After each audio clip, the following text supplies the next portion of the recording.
Thank you.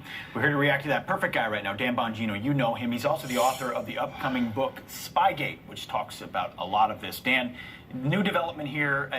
We did know about the relationship, but we didn't know the scope of the communications between Bruce Ohr, the number 4 at DOJ, and folks that worked at Fusion DPS and the dossier. Yeah, this has been a year of my life researching for this book, and I like to categorize it this way. Spygate is really 3, not separate, but larger sub-scandals beneath. The first one's the spying scandal. They were actually spied on using human intelligence. We've seen that. The second one is the setup and the framing of the Trump team. But this component, the Ohr team, this is the information laundering operation. It's like money laundering with information.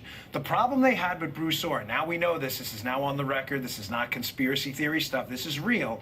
We know that an FBI source in Christopher Steele, who in their own words, Pete, was deemed not suitable for use, and as Secular just said, was fired for leaking and not being a quality source anymore, was his information then, which was not suitable for use, was re-laundered back into the Department of Justice through Bruce Ohr, the number 4, as you just accurately stated, whose wife was working for the same company, hired by Mrs. Clinton to gin up. And the communications we saw this week had Christopher Steele, after being dumped by the FBI, as I recall some of the messages that were in the Hill newspaper, basically had Christopher Steele going to Bruce Ohr at Justice and saying, hey, can you get me back in with the FBI and Mueller?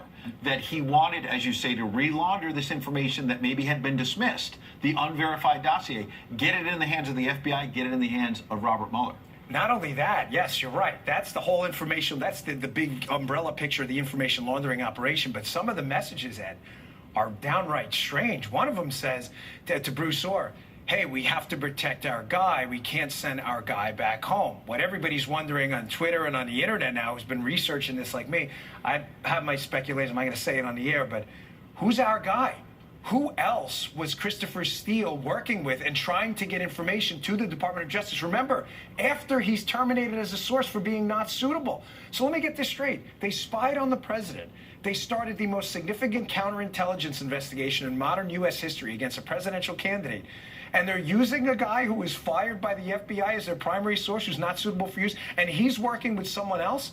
And one other thing, he also is connected now, we know, to a Russian oligarch directly connected we talked about that. To Vladimir Putin. Yeah. So where's the real collusion scandal here? I mean, this is amazing, this story, in a very sad way. And Dan, you've been covering it so closely and researching it for your book as well the past year. It's tough for us to stay on top of everything that's going on. It's tough for us to even know, wait, which name, what did that person do, what is that connected to?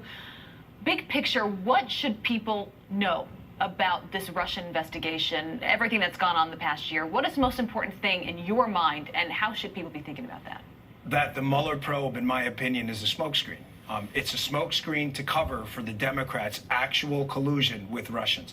I have no doubt. Listen, I'm a conservative. I get a lot of liberals who watch the show, and of course, you're always welcome here. I get they'll dismiss that, and that's fine. But I'm telling you, the facts I know, and the people who've been researching this, Greg Jarrett included, that if this had happened to a Democrat president, on my life, I'd tell you the same thing. This is very dangerous what happened here. They're covering for what they did, the Democrats. Absolutely. Well, speaking of Democrats, one of the leaders of the resistance has been Nancy Pelosi.